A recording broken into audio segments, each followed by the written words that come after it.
Coming up this week on Beyond the Vibe, we're joined by Mike Dyson of Arkdown. Well, to be fair, by far the best gig, man, is travelling for a headline show in Switzerland. We were going to fly on that, you know what I mean? Like, all the gear and stuff is like absolute hassle, but you've seen how big rag box, haven't you, Aaron? It's like, you ain't taking that anywhere very easily. So we're like, you know what? We've got the tour van. Let's just go for a trip.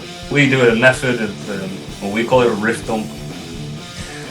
Take that how you will. We'll just expand round it out, just put loads and loads of riffs together, like disjointed, just playing to a click. And then Alex, our drummer, he'll sit down, you know what I mean, and be like, yeah, that sounds cool, that could go into that riff, blah, blah, blah. And then he'll come back and he'll just put some, like, I'm expecting it, like all these blast beats and going crazy. And he comes back and he's just like done something, it's like, holy shit. This one's, I don't think you'll see it on the camera, but it's got the, oh, you might, it's got the Arkdown. Oh, yeah. Oh, that's cool.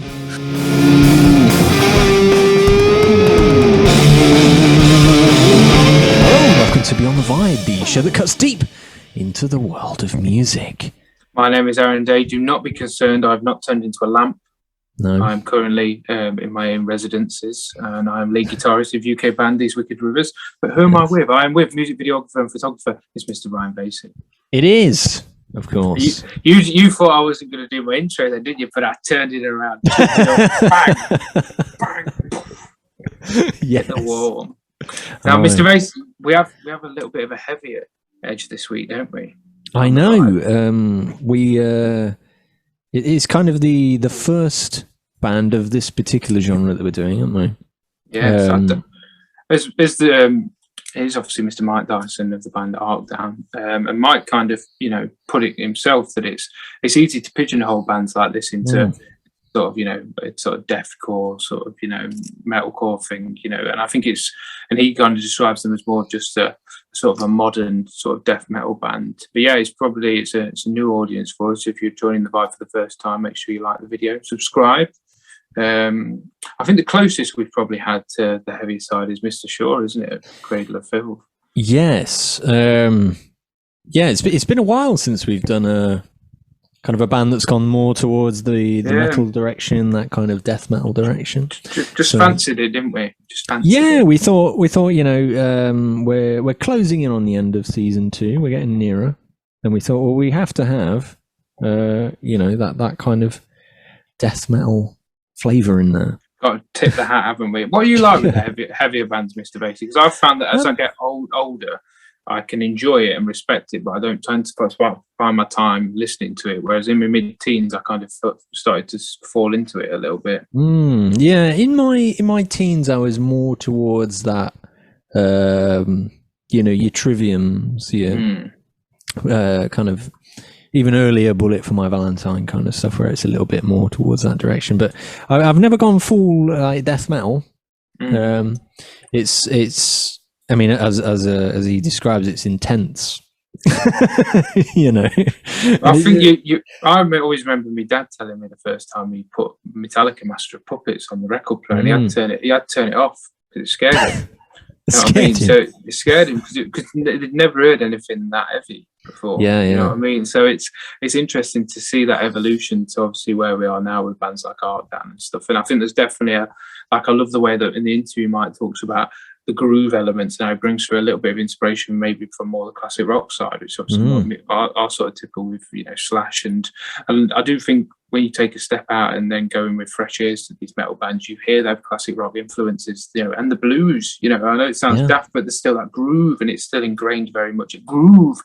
Still very much engraved. A groove, still very much engraved in the core of what they're doing. And I think that was a really cool comment. So a little bit of something different, but had a great chat with Mr. Dyson.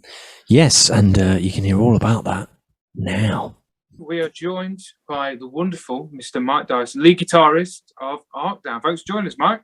No, thank you very much. Thanks for having me. It's a pleasure to be here. Like I say, cool. Alongside the likes of Rich Shaw and Rob Chapman, man, why am I here? So we like to kick things off on the show by taking a look at a musician's origins. So with that in mind, when was the first time you remember hearing music and thinking, like, this is what I want to do? Did you ever have like a moment? To be fair, I've grown up around lots of random styles of music, man. My old man still claims that he was like a metalhead back in the day. I think he's a liar. But I say, yeah, I used to go on like road trips when my uncle was a wagon driver, and that we'd listen to like Guns N' Roses, Metallica, like AC/DC around that kind of era. Excuse me. Yeah, I say, I guess from like the age of 12 onwards, picked up my first guitar about 14, 15. And obviously everyone wanted to be Slash. And as you can tell, I'm nothing like Slash. Slightly different direction. I don't know what happened along the way. Crazy. Did you have a change where, like, because I know for me, like, even though I've obviously, like, you know, me and the boys in Rivers don't play anywhere near sort of as heavy as you boys, but I definitely had a change from about 14, 15, 16 where I did start to get into heavier bands. Like, I bought a Dean guitar, you know, and that was quite a significant change, you know. So what was the thing for you that took you to the heavier side? Was it a particular band? And when did the actual, from a guitarist perspective, was there anything that took you there? I was a little later, to be fair, more like 17, maybe going 18. Right. I say probably your classic like teenage girl bands like Asking Alexandria, Bullet for My Valentine, Trivium, you know, like, kind of probably down that sort of route. Avenged Sevenfold, maybe. Yeah. A lot of bands I don't really listen to anymore, but I think they were the big ones that like opened the floodgates sort of thing. You know, Linkin Park, maybe that sort of. The good gateway bands, aren't they, to that kind of heavier side? You know, and yeah. I think as a guitarist, there's a lot there that pulls you in. I mean, like you mentioned Metallica and stuff. I think that immediately kind of goes to Avenged, and that brings in that heavier style. Yeah, that's true. Yeah, that's very true. I still listen to all the bands from like the 80s, 90s now. You know what I mean? It's not something that I just like pushed aside. You know what I mean? But as a playing style, I don't know. I've just found something like hooky, groovy, like really heavy, in your face. If you don't like it, fuck off, kind of. No. You're right, allowed to swear on here, right? Yeah, go for it. That's all right then. Thank you for asking, though. So obviously focusing on Arkdown, obviously the band came together in late 2015. You know, and obviously you've I know it's mental, isn't it? Particularly when you're in the band. I mean, me and Ryan talk about this a lot because me and the boys have been together for a similar amount of time, and you can't imagine like that it's been that long. It makes you feel really, really old. Yeah, and how little we've actually achieved. No, we're doing all right, to be fair. I mean, I don't know. You can't have everything. You can't have everything. No, I mean, because obviously, for those that don't know, me and Mike kind of know each other sort of through friends and that. And we was chatting before off air that we've kind of not seen each other for a long time, have we? And I knew at the time that you were kind of in a band. I'd check him out. I always check in with you, and I've definitely seen an evolution in the band and a growth. You know, is there a particular thing from where you are now in the band to you know them early starts in sort of 2015? Is there a particular moment that you look back and think, fucking hell, that's made it all worth it? Was there a song, you know, an album, anything? Well, to be fair, as far as music goes, the last album we've done is something I'm like the most proud of. You know what I mean? I'm just a little disappointed it didn't get as much recognition as we hoped, but that's partly for our own fault of like being so quiet since like with all the COVID stuff and that. So obviously we didn't gig that much. We didn't really post anything out. So you know what I mean? We like naturally like fell behind on the picking up momentum sort of in terms of that. Like gig wise and that, man. Like to be fair, I love every gig. Yeah. Even some of the venues you're playing, there's like just the sound guy there. You know what I mean? It's like if you're on a tour or something, it's like, so you know what I mean? I'm on tour, mate. So that's just, it is what it is. You know what I mean? We make the most of every situation, but having the opportunity to travel to like Portugal, Ireland, you know, just playing Europe, it's so much better than anywhere in the UK, unless someone's going to prove me wrong at some point this year. Well, to be fair, by far the best gig, man, is traveling for a headline show in Switzerland. We all like we're going to fly on that, you know what I mean? Like all the gear and stuff is like absolute hassle, but you've seen our big rag box, haven't you, Aaron? It's like, you ain't taking that anywhere very easily. So we're like, you know what? We've got the tour van. Let's go for a trip. We even took Megan Mitch with us. You remember Megan Mitch? Yeah. I still know him well, yeah. Yeah, man. So yeah, we set off and had a weekend in like Germany, headed over to Switzerland, you know what I mean? Played a kick-ass show and then dreaded coming home. I think moments like that makes you realise, like it makes you feel a bit like a rock star, doesn't it? It's like yeah. Until you like hit deep down, you're like, oh shit. But when you have that first day back at work, and it's like, oh fuck, this is dark, man. So you're telling people you've been like in the back of a van in Germany, Switzerland, you know, and then you're back at work, fucking thinking, oh, this is. Oh yeah, especially with the way they treat you there, man. I think Trivium had literally just played there the weekend before us. Wow. And they took us up to our like backstage area and that, and it's like, oh, this corner's like for you, like help yourself to beer, like some snacks on the side and that. So we always say like, this must be the rider naturally. So it's like, diving in, and all of a sudden this woman comes up, she's like, tea will be ready at 5. Is that all right? It's like, wait, what? There, with like bread in your mouth and everything, and then all of a sudden, like we go downstairs, man. It's just like this hot, a massive like hall table in the middle of the venue. All the bands around it, all the crew. You know what I mean? We're all having like spaghetti bolognese, lasagna, you name it, man. Like, this is nuts. Sounds like my kind of venue for a gig, man. No one said whether it was all you can eat or not, but yeah, just get in there before they take it away. Yeah, all the guitar cases were filled with spaghetti and all sorts by the end. Hungry.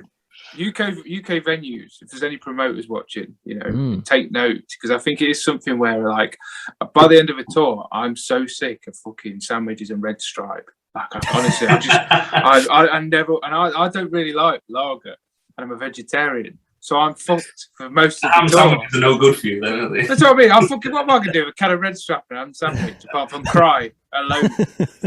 Yeah. Well, to be fair, dude, we've played with some bands that have come over from like Mexico, Australia, and that kind of thing. That man, some of them like struggle to get water on their riders, man. It's just like, what are we doing? Yeah, I think it's because naturally, I mean, it's got a bit better since COVID. I don't know if you felt that at all, but I've definitely felt there's a bit more of a hunger for live music, definitely compared to what. But I think that's just because of how bad it was before, rather than it be that we've reached a point that's you know, where we deserve to be. Man, I can possibly can't, because we've only played one gig. Right. And that was our album release show. So we felt like, oh, we can't postpone that, man. We've got to go ahead with that. Yeah, got to get the ball rolling, but. Our good mate Jake was the promoter for that show anyway, so he always looks after us. So. Yeah, well, I think that's it. You build relationships and links with people you trust, and that's basically the best way to survive. Now, obviously, as we kind of pointed to, Arkdown's a different vibe than what we've normally had on Beyond the Vibe. You know, so it's a bit of a heavier edge. For people that are first kind of checking you guys out, how would you describe the genre that you'd link kind of most heavily to, and is there any bands that you'd reference as being their big influences? Yeah, man, definitely. So I say it's hard now to like not get stuck in one of them pigeonholes, you know, like deathcore. Yeah. Hardcore. So we'd always go with like we're a modern death metal kind of approach. You know what I mean? It's like it's a mixture of everything. So we're all about that. Like really, obviously it's heavy all the way around. You know what I mean? But we like to include like all the melodic riffs, the funky riffs. You know what I mean? Like. Some of the drum beats are like fairly simple in that as well, you know, but it like adds that extra oomph of like this is like so funky. You know what I mean? It's like one of them head nod, like a pigeon nod. You know what I mean? It's not a full on just pit all the time. It's kind of like you sit back and you're like, oh shit, yeah, I'm feeling that. But yeah, say classic band like Lamb of God, definitely a perfect example. Make Them Suffer. Even in the newer stuff, man, there's even hints of like Spirit Box and that kind of vibe. I mean, they're pushing a bit more poppy for me nowadays, but like the heavier side is still definitely pretty groovy, and you know, they're like one of the biggest bands at the minute, so obviously they know what they're doing. I like the fact that you said even with that heavier thing, the groove still gets locked in there, because I think that's where a lot of people that aren't into the heavier side of rock or metal, they think that the groove's lost, whereas the groove couldn't be stronger in that heavier thing. You know, I think that's something that really pushes through. Yeah, I say this as well is like I think we stand out. We're definitely on the heavy side. Like people are going to call us a metalcore band because essentially we are, you know what I mean. But we're definitely always on that heavier side, because rather than when it gets to the chorus, you either have female vocals or singing or whatever. We always maintain that like heaviness, but the guitars behind it are like what you're going to be singing along to, sort of thing. You know what I mean, that's the catchy riff is the guitars and synths and stuff. What we've got going around us, so. I'd like to say we have got our own sort of sound developing. So just like I say, we've come a long way since 2015. But like I say, nothing's ever so original, is it? Like, it's from somewhere, man. So To be fair, we've been pointed out as sounding like Bleed From Within and that. Like, I don't really see it myself, but they're a great bunch of guys as well. Can't fault them. They're blowing up as well at the minute, doing their own thing. So it's. But like I say, he's also got the heavier elements of not quite heavy enough to be deathcore, but like Slaughter to Prevail, Violet is Murder kind of vibes. Like we definitely push towards, especially vocal wise. They're like maybe even Shadow of Intent, kind of like it's brutal. It's up there. But I think with all of us having such a like varied taste of music, it's all like. I don't know, like you say, you lock it in with all that groove and like, because we do a method of, or we call it a riff dump. Take that how you will. But basically, like whoever comes up with a riff, and we'll just expand around it. I'll just put loads and loads of riffs together, like disjointed, just playing to a click, and then Alex, our drummer, he'll sit down, and be like, yeah, that sounds cool. That could go into that riff, blah, blah, blah. And then he'll come back and he'll just put some, like, I'm expecting it, like all these blast beats and going crazy. And he comes back and he's just like done something. It's like, holy shit. Like, I never thought of that. That's not, like, the whole song I had in my head has just completely been, not ruined, but it's not like what it was anymore, you know what I mean? And then, like you say, you get this crazy sort of like funky vibe, and then it's like really heavy again, and then melodic, and it seems to be working for us at the minute. I know that. That's what I feel, man. I mean, everyone writes differently, don't they? So, yeah. Sorry. Speaking of that, the new album, Terra Phasma, which is out now. When you had that collection of songs decided and you walked into the studio, did you have like a certain vibe that you wanted to achieve with the record? And like, if so, how did you go about it? Well, it was. Terra Phasma should have been out, I think it was like during 2020 now, but as you know, we had the vocalist replacement. So a lot of them tracks we were sat on for ages. There was like no real plan as such anymore, you know what I mean? We were like dragging our heels like massively with it. We're like, we've got to do something, man, you know what I mean? Some of the songs in there are actual, I think one of the songs, I think the Terra Phasma actual main riff is a riff we've had since like 2015. And it's always been one of them we sat on, we were like, yeah, it's not quite good enough. It's not there, you know what I mean? We don't know what to do to it. It's like almost a full song. What do we do with it? And then I applied this new like riff dump technique to it that we do, and we completely transformed the song. But overall, like I say, it was just about keeping them key points of like the grooviness, the melodicness, and the heaviness, you know what I mean? And bringing Joe in, our new vocalist, he just got it straight away. He's been in so many bands like we've toured with over the years and that, so we've got a good relationship with him.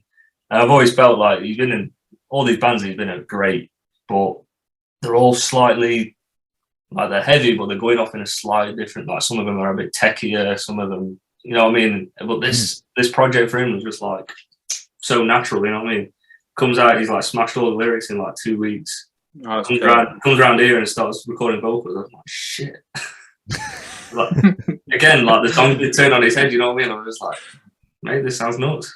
I was like, carry on, just ignore me. It's the hardest bit, Mike, isn't it, when you change vocalists, because obviously it's the identity. You know, me and Ryan talk a lot about it, and I bet it's such a relief when, like you say, you bring him into the room and you put him in front of a mic, and it's just there, and you're just kind of like, and because you've seen all this potential there. And you're just waiting for somebody to come in and just deliver it, you know. And I imagine for him as well, he's been, you know, like you say, he's been in different projects, and for him to feel that click as well, I bet it's a wonderful feeling, because there's always that bit of fear, isn't there? Like, fuck, what if it doesn't work, you know? Yeah, so it's like, has anyone agreed to let him in yet? We can hold this album another year, don't worry.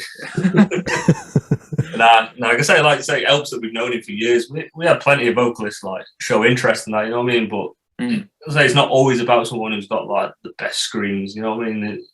There's a lot of different factors in there. Like you get your people that don't drive and whatnot, people that live like in other countries, man. It's just like, how's this supposed to work? 100%. I mean, people do it, but I just said do. Shit. And I think there's always something where I always find it where there's some band members that kind of, it's always been meant. I get this where it's almost like it's waiting to happen. Do you know what I mean? And that feels like a bit like this with him coming in, like you say, because you've always been friends. It's like, you know, surely eventually that's gonna happen. You know, and yeah, like happened. the timing was like perfect as well. Like Joe had not done anything for, I think it was like pushing on a year now. He was looking for bands and that, but there was nothing that was really like taking his fancy, you know what I mean? And then so this opportunity came along, and he was just like, yeah, that job's mine. I was like, I like the confidence. Hope you can I mean, he's a sick guy, man. I love Joe to bits. Can't fault him. Like I say, it adds value bringing a friend on tour with you as well that you know you're gonna have a laugh with. There's nothing worse than like meeting a stranger and then it's like, what if he's a dick? you normally don't find out until you're on tour, and it's like, late, isn't it, man? It's like you're pissing it down with rain. You're having another meal deal, and it's like, oh fuck, he's just smashed up one of the aisles in Tesco. Like, what the fuck are we gonna do? Oh shit! Like, he's not on the website, is he? You know, so it does help. Get him out now. So it does help when you've already got that relationship. And I think that comes across on stage, comes across in the writing and the album, because you've already got that connection, which sometimes takes a few years to ingrain. You know? Yeah, I definitely felt, I said that the only gig we've played with Joe was when he was ill for the album release. Sorry if you can hear the dogs bark. Right. We've got a new dog. Everything's chaos at the minute, man. I've come and hid out of the way. But yeah, sorry, on the third, it was like our first gig with Joe, man. And you know what? It just felt natural. It's like it just felt like we'd not been away for ages. You know what I mean? Like first time we've ever played anything off like Terra Phasma and that, so everything was going to be a bit sketchy anyway. You know what I mean? But overall, man, it just like felt like the first show of tour. You know what I mean? Like I'm ready to go. Like, when's the next gig? They're like March. All right. Okay. But going back to obviously chatting about Terra Phasma, how did the artwork come out? Because obviously you've got a ghost shirt hoodie on at the minute, and the album artwork's got like slight ghost vibes about it, which is interesting. Well, I say Terra Phasma like roughly translates to like Land of the Ghost or Ghost Land. Oh, that's interesting. Yeah. The artwork for it was mainly like our drummer Alex is like mainly the go-to guy with like designs and things like that and inspiration for that kind of stuff. He used to make like gig posters and things like that and merch designs and whatever else. Good guy to have in the band. Definitely, man. He's like the business and the brains, man. He knows what he's doing. It's awesome. I'm just like the labourer, you know what I mean? I write riffs and do as I'm told. But no, we decided that. Do you remember a band called Within Destruction? You heard of them guys? I've not listened to them, but I know the name. Yeah, so they're a ridiculously heavy band. But we've always like sort of every time they have some really crazy artwork, man. It's a lot going on. I've actually got one of the pictures right in front of me here. I can't tilt the eye, man. I know I should have had a webcam, so we should go back to what you know, right? But no, we decided like, you know what, if you're going to sell something, you want to put something good out there, you know what I mean? It's like we've done it before with merch designs on t-shirts and that. It's like, well, should we just make it a t-shirt so it's cheaper and more like people to buy it? It's like, you know what, no. If we do a really good long sleeve shirt with all like the bells and whistles on, you know what I mean? Like people will buy it. You know what I mean? At the end of the day, if something looks good and you're proud to like present it to people, they're gonna buy it, man. So we went with the same mentality with the album. We're like, you know, it's the best album it's the only album we've produced so far. But like as far as music goes, like every song on there is like one of our best now, you know what I mean? It's like we're gonna need some kick-ass artwork to go with it, you know what I mean? Yeah, 100%. So we give a guy called Shindy Designs a message. Absolute top bloke. I'm sure he'd do designs for you as well if you want. He's got such a wide range of stuff, man. And like I say, he's dead reasonable. He like his turnaround time and like inspiration, ideas and stuff, dude, is like crazy. He just how we got to that final piece, I'll never know. But like I say, mainly the brains behind it. So I just sit there and just watch it developing. It's like, oh, design one's coming. What do you think? Yeah, it's cool. Let's go with that. Design two's coming like a few hours later. Oh yeah, I like that one too. But I mean, like, say it's always that nice. It's nice to have like proper conversations with other artists and stuff in different, you know what I mean, like design, things like that, and definitely just respect each other. You know what I mean? It's like you're just going back and forth, like feeding off each other's ideas, and let's say you all get something that you're proud of. You know what I mean? Cool, when it comes to gigging. Are there any songs like off the album that you particularly look forward to playing? Like any favourites? No. The way I write at the minute, dude, is like I'll finish like the riff dumping process and that, and then I'll not play them riffs again until it's like a song, and it's just like it feels like I'm relearning a song until I'm gigging it. You know what I mean? It's just like, why am I learning someone else's songs? Like, who wrote this? Some of these are so ridiculous. I was like, well, I never did that.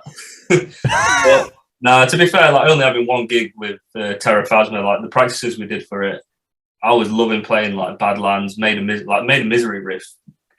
Came as a bit of a joke. So Alex, like, it was like a standing joke between us. Like every now and then he'll just start mouthing a riff to me, and I'm just like, what am I supposed to do with that? You know what I mean? And then one day he was just like, you know what? Can I set you a challenge? I was like, yeah, go on then. I'm not expecting it to be like writing one of the main riffs of the album. You know what I mean? It's just like I want a riff that's like, it's heavy, it's like chunky, but it's got scrapes in it, it's got squeals and shit. And I was like, right, okay. So I just started putting sticks together. And I was like, I like that squeal, I like that scrape, right? And then he was just like, well, how about like turn it into a boo, you know? I'm just like, right, you said it, let's go for it. So I just literally transposed his mouth riff into the guitar, and it was like the best riff on the album. I was like, shit. Maybe drummers do know how to play guitar. We're getting a lot of brand new technical processes that we've never heard before, which I think need to be put into the music dictionary. We've got Riff Dump, I think is 100% very important. And then we've got mouth riffs, which I think are both. These are two things that we utilise as well, and I think they 100% need to be put into the musical dictionary. Definitely. Like you guys run with a bassist as well, don't you? So yeah. Yeah, I mean, like in bands I've been with before, like bassists actually don't get enough credit for coming up with like standard like beats and stuff for like riffs.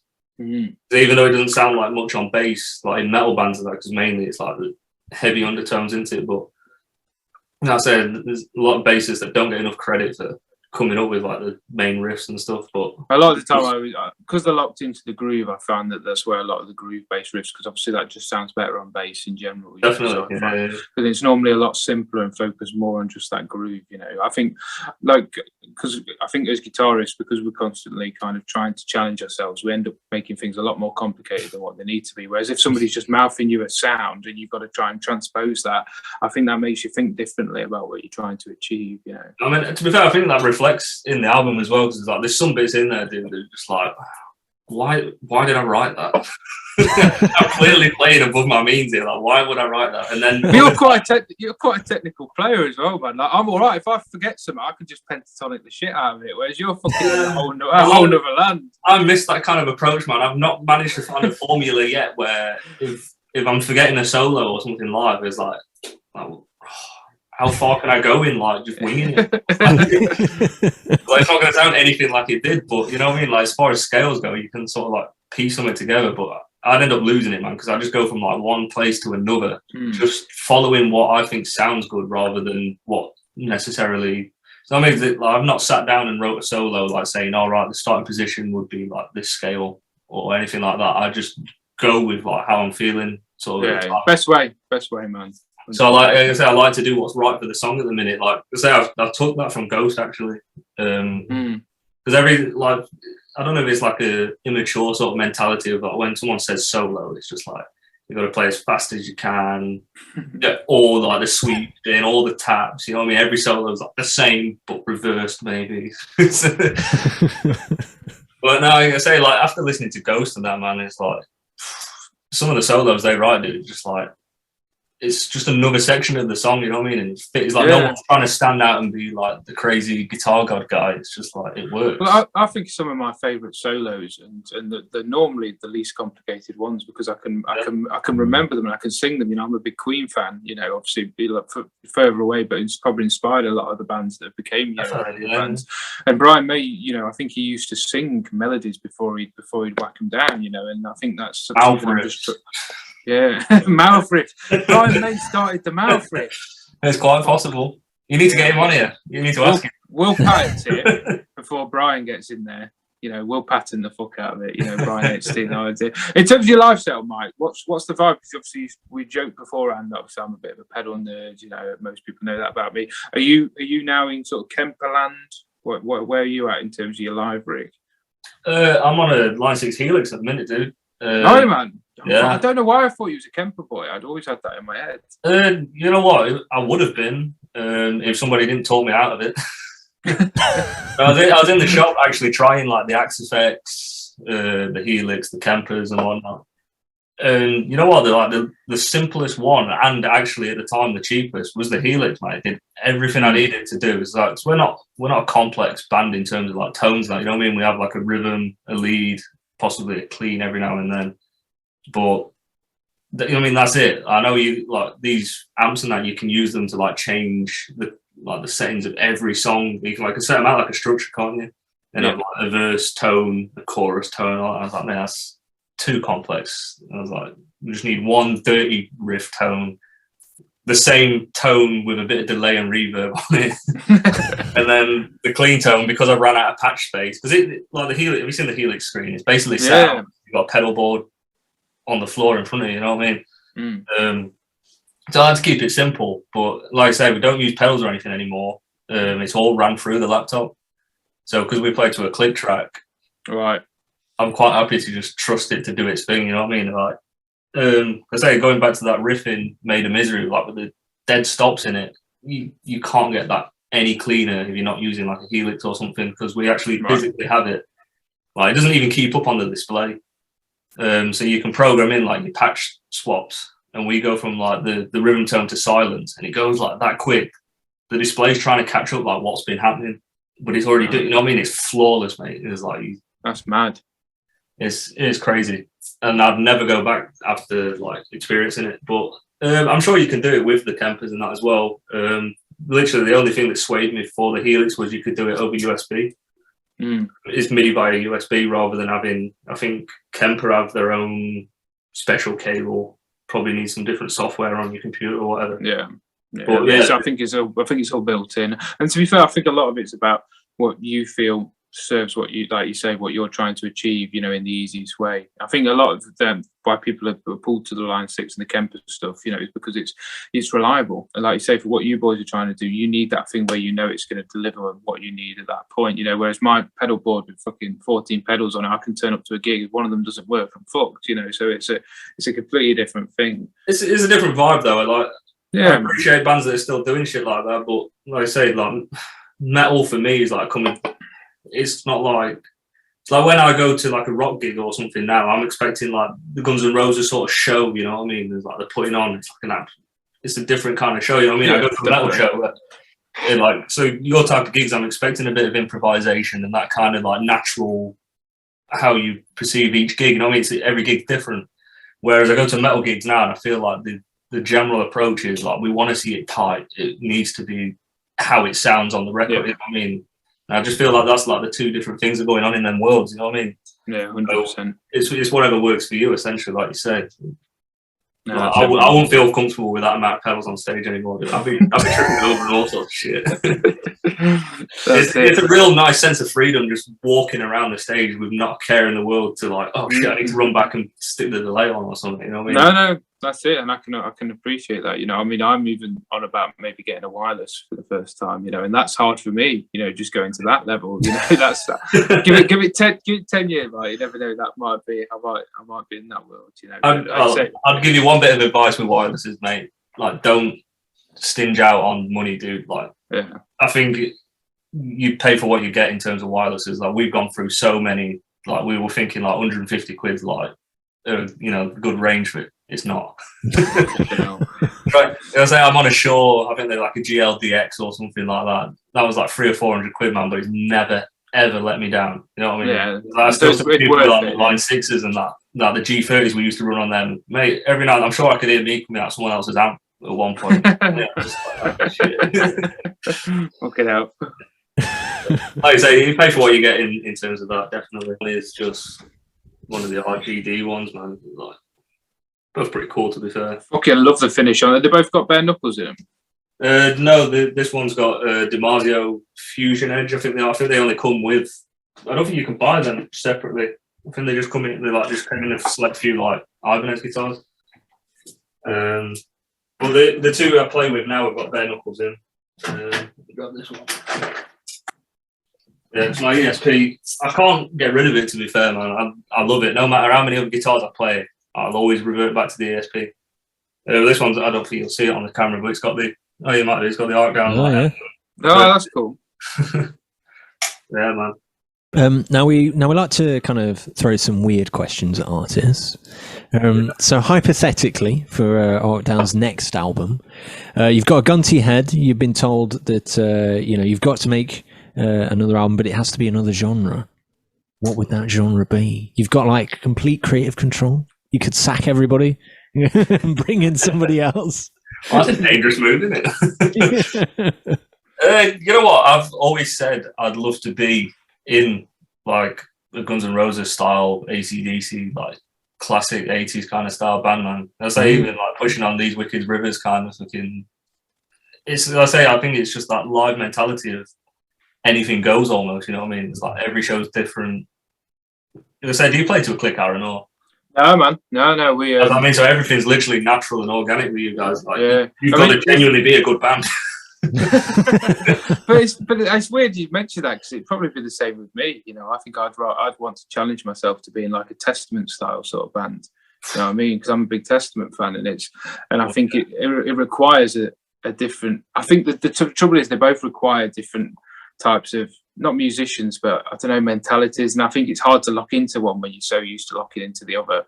Yeah, definitely. Yeah. It's like me going back now, like. Let's say I'll still jam all them 80s sort of riffs and that, but actually write my own 80s riffs now. I think I'm past it. I'm gone. I'll not be able to write one without someone turning around and going, mate, have you just ripped off Welcome to the Jungle again? But no. Probably the same, but I think if I tried to write a metal riff, it'd just be fucking Judas Priest, Painkiller. Yeah. just in different rotations, you know. So it's interesting. Maybe Mike, we'll make a promise. If both bands go to shit, we'll do a fucking... Yeah, we'll do like an 80s thing, man. We'll do like a Guns N' Roses, Motley Crue thing. Ryan, learn bass now. I know. I could be 10 there. years, you might be accepted. just about. I'll do the Axl Rose thing as well. Get the little dance thing. You know, just to make up for my lack of musical ability. Leather pants still a thing in London rock. Leather What's pants. that? Yeah, Ryan's got some leather pants. Oh, he's still wearing I do have leather pants. I don't have them on today, unfortunately. But shame. I've always fancied a pair of leather pants, but I've never. They get hot. That's my warning. Well, I'm used to wearing motorbike leathers, so I can sort of. Okay. Yeah. Oh yeah, you're on the same sort of path, right? Yeah, but they're a lot baggier. They're not like skin tight. Yeah, I'm talking like tight leather. Yeah, you're talking like Ross from Friends kind of. Yeah, yes, it was basically that scenario. You know, I'm putting like talcum powder on and it's going all wrong, man. I'd love to say I was all set, ready to click order on a pair of leather trousers until I saw that, but it'd be a lie. To be fair, even like my style's changed recently, man. I'd much prefer wearing joggers everywhere and shorts now rather than it's the easy one. Lazy. but basically, I don't know if you've seen what we do in Rivers, but like we properly kind of dress up, and it's one of them where it's.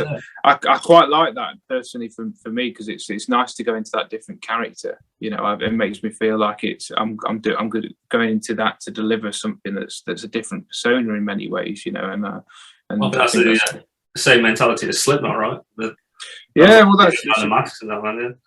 Well, that's it. It's a good reference, you know. So it's it'd be interesting. Well, it'd be a good show on Channel 4 instead of Wife Swap, like band swap. Me and you get we get a month basically to fucking learn each other's set list. I mean, I'd be fucked because I can't even tap. So I'd be fucked. I mean, I'm desperate to see Hartwell come out in a mask, like full Slipknot style. Now, Mike, one of the questions we like to ask is, and it's always a difficult one because I think people tend to naturally reflect. So we kind of swing it a couple of different ways. So, where do you personally see the band in sort of 10 years' time? You know, is there any particular milestones or goals that you'd want to achieve within that time period? You know, either individually or within the band. Well, the big one for the band as a whole was like we always said, like the likelihood of being like the next Partway Drive or something like that. You know what I mean? They didn't even expect it. You know what I mean? So like the only thing that we'd like to achieve to say that, you know what, we could look back and say we did something was just something like achieving like 1 million streams or something like that. You know what I mean? Something that there's like not too out there, but it's definitely possible. You know what I mean? But other than that, it'd be nice to say like play Bloodstock, play Download, any stage. Download's always the main one, isn't it? You know, we get a lot of people answer with that, and it'd probably be a big one for me as well. Like me and you have obviously, you know, been together at Download. Yeah. It just feels like it's. Imagine being on that stage, man. Oh, it'd be fucking mad. Like, I was chatting to Rich Shaw about it because obviously Cradle did the main stage, and he just fucking blew his mind when he did. That's what I mean. Yeah, even for someone like Rich, that's like he's seen it all. You know what I mean? Like even for him, still going from like one stage to the main stage is still like this massive step up there, man. And even he's just like, whoa. It's like different, you know what I mean? Imagine it was, I mean, Bloodstock's actually considerably smaller, isn't it, than Download, but even still, like, I mean, being in like the on the Sophie Lancaster stage and like that must be incredible. That'd be amazing, man. You know, I think Bloodstock's one of the most underrated festivals around. I think it's got such a. I mean, I've only been there once, but I just love the vibe. I just felt like much more of a community, and there was a lot less stress compared to bigger festivals. So yeah, I like the whole million streams thing because I like that idea that you're setting yourself realistic goals. Because I think then when you achieve them, you feel like you've really hit a milestone in the band rather than kind of. Man.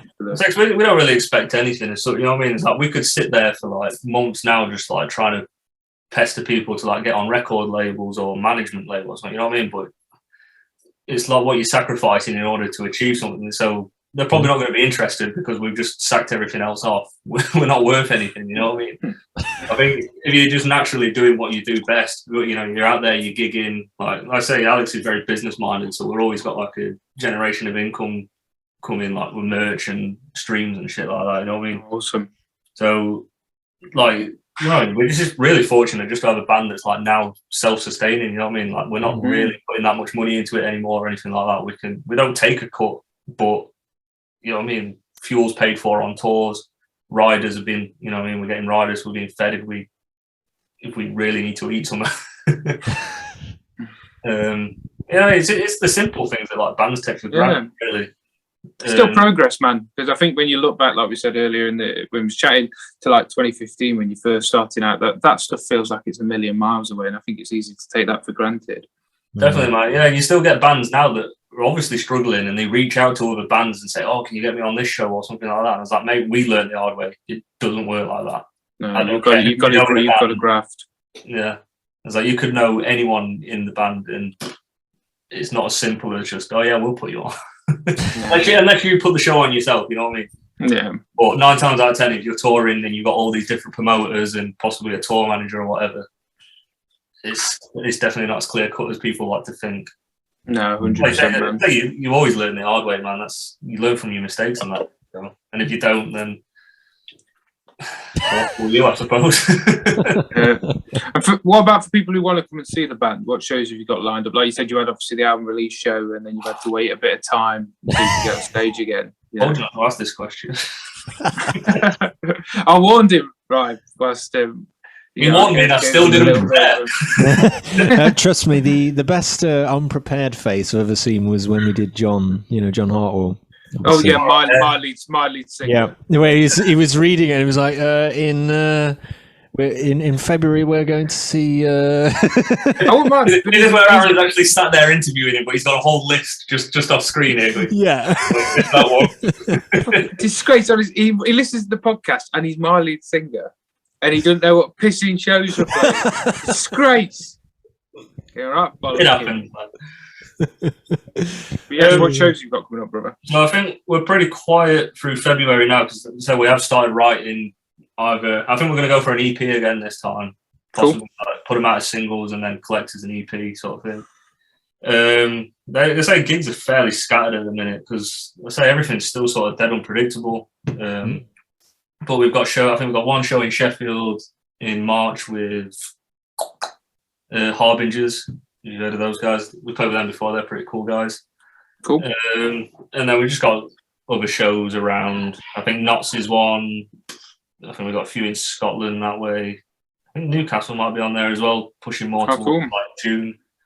Sounds good, man. There's no like set tours or anything at the minute.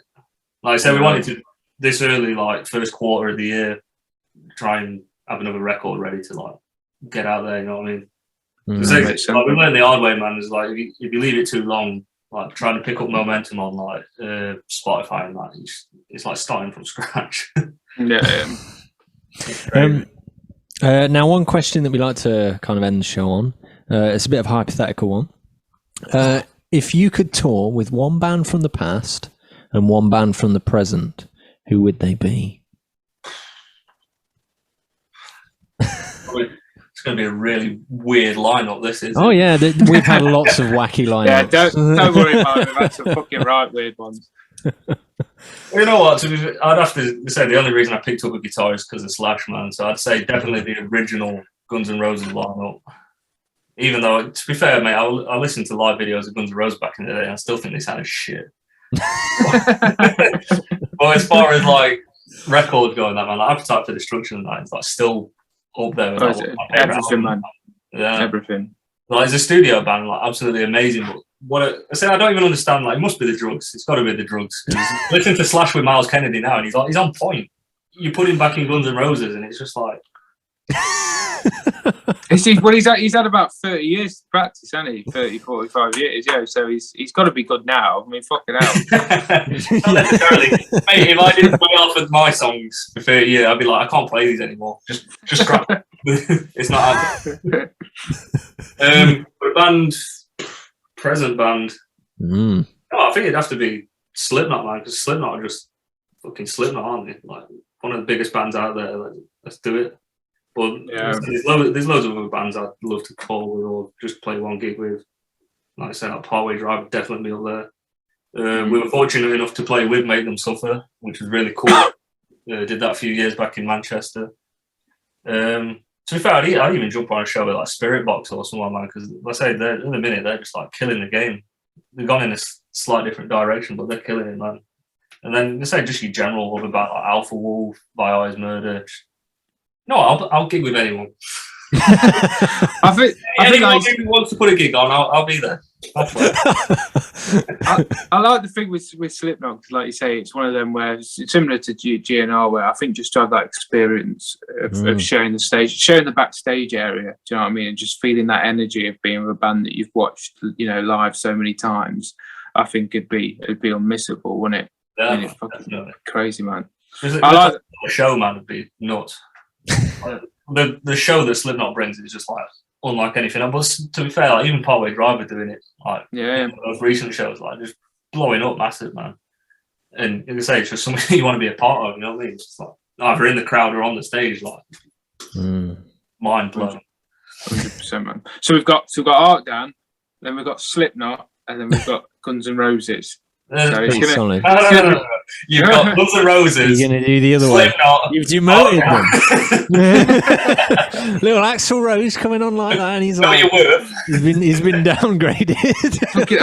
Axl, you fucking hurry up, mate, because Arkdown are on in half an hour. Yeah. So, I mean, you don't upset Mike. Imagine tapping his watch. Imagine being that same Axl Rose that made nobody else at Download play during their set.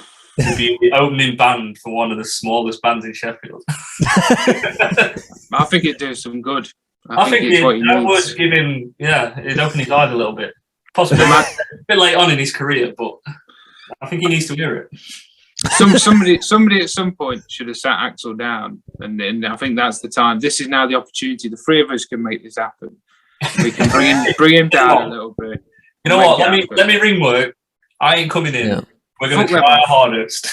This gig's happening. It's what we do, isn't it? As long as it's within the 45-minute period that Zoom gives us on the time limit. Yeah. As long as we can achieve it within that, we're fine. But yeah, still rock star, still rock and roll, still all of them things. We've not lost that. I'm sure it'd only take 5 minutes for him to call you a naughty name and then leave. That'd probably be it. But no, very good choices, Mike. Very good choice, mate. I like that. So we've now got Slipknot opening. We've got Guns. Let's put Guns N' Roses. Fuck them. Let's put Guns N' Roses. Yeah. They don't. Yeah. I can't guarantee that they're going to show up and play a really good show because they've got past performances that are really shit, man. So I didn't like them at Download. I thought they were a bit wank. So I prefer Slash with Miles Kennedy. You know, Axl watches the podcast. So we've got some bold claims being thrown out here. Fucking chucking them out. Hey, Miles Kennedy is an absolute legend of a guy. So yeah. And I prefer Slash and Miles. I think you get a better quality package. You get all the Velvet Revolver. You get a bit of Slash. Stuff. It's a more modern sound now, isn't it? Like Slash has kept up with the current times somehow. Are we still writing riffs and making them sound slightly different? Because I'm sure he's smashing out the pentatonic scale still. Oh yeah, man. After all these years. I mean, Slash was my songbook growing up. I mean, I had the bandana on the fucking jeans, and I had the bloody hat and stuff. I mean, I still have the twat hat now, And you're right though. I think the thing with Slash is he's always remained cool. He's always been relevant. He's still cool now. He's never. We talk a lot on the podcast, right? Don't we, about bands that lose that? And I think he's always remained that. But it's Axl's fault that they're opening this gig, not Slash's. So we're exactly. I was going to say I could redeem it and say there's a guest slot for Slash during our set. You can come out and play solo. It's very, very good of you to offer that. Right. Very good of you to I'll give one of the ones I can't play. I mean, he loves a bit of tapping, Slash, so he'll love a bit of sweet picking. Mate, he did a cool version of Crazy Train with. I think it was with Biff Simon. Yeah, Biff Simon. I think the only problem was I think his guitar goes out of tune, doesn't it? It does.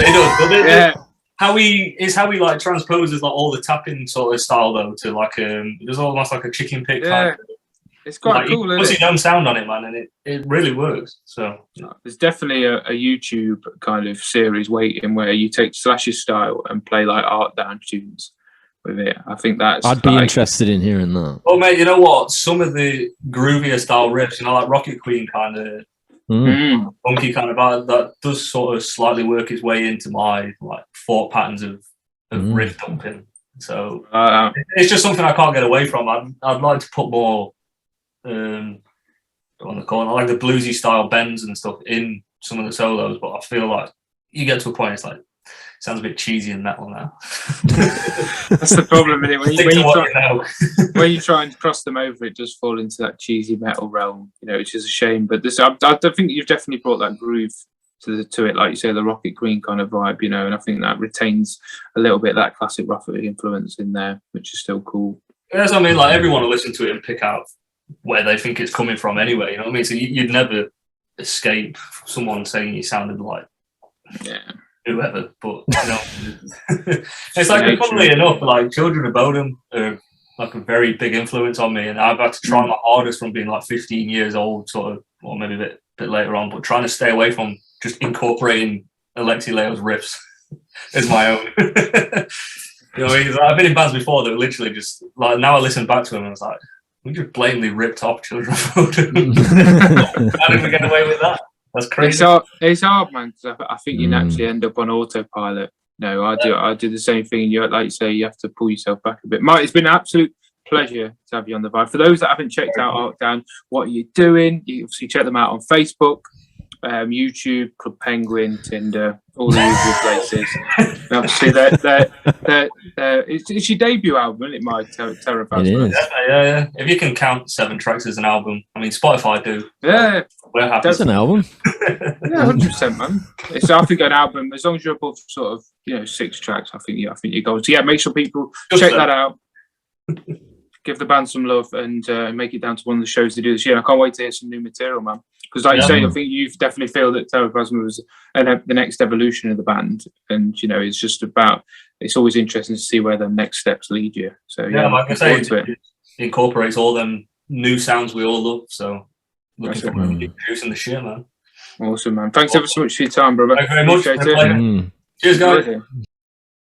So yes, that was Mr. Mike Dyson, the lead guitarist of the band Arkdown. Enjoyed that. I haven't seen Mr. Dyson for many years, and it was cool to delve into that different world as we spoke about before the interview, right? About the heavier side and where he gets his influences from, And I definitely hope a lot of people who are fans of the show who have not checked out Arkdown and that sort of style and some of the bands he referenced will go out and listen to them, because I know I certainly will. Maybe not first thing in the morning or before I go to bed, but maybe set your alarm clock ringtone to that. Yeah, I mean, I'll definitely get up. Yeah. Maybe if I fancy kicking down a garden wall, I might whack a bit of Arkdown on. But piss taking aside, it's I love like we said beforehand, where you spoke about it, the classic rock elements and the groove, and I like the fact that within these bands there's a real riff emphasis, because I'm very passionate about riffs. Yeah, I think that's something that. It was interesting hearing that process of how they go about doing things. I mean, he kind of took a different look at how they do that to other people that we've spoken to before, where you kind of referenced his new term of riff dumping. I mean, that's a t-shirt there if I ever heard one. Show me the riff dump. You know, it was very interesting how obviously the drummer will come to the riff dump and just get the selection of riffs and then put a song together. I mean, I thought that was really interesting, you know, and I don't know if there's other heavier bands that utilize this, and I doubt it, to be honest. It's probably something that's very specific to Arkdown. I loved how he spoke about when we spoke about European gigs and, you know, how well looked after bands are compared to UK gigs. I thought that's a really interesting conversation. You know, a lot of bands look at the UK as being this utopia for live music because of, you know, Bowie and the Stones and the Beatles. It's the lineage, isn't it?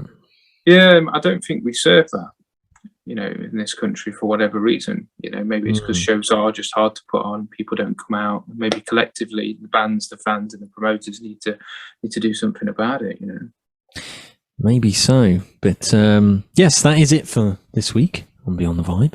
If you like what we're doing, you can subscribe, of course. And every Wednesday from 10 a.m. we release a teaser trailer on our Facebook and Instagram where we reveal our guest for the week on the podcast.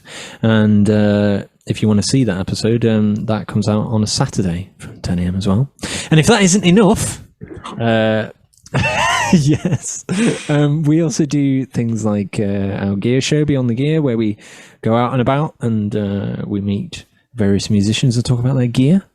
And we also do stuff like Extra Vibes. We recently talked with Lee Graham of The Rock Show about the top 10 albums of 2021 and all things like that. So lots of different things.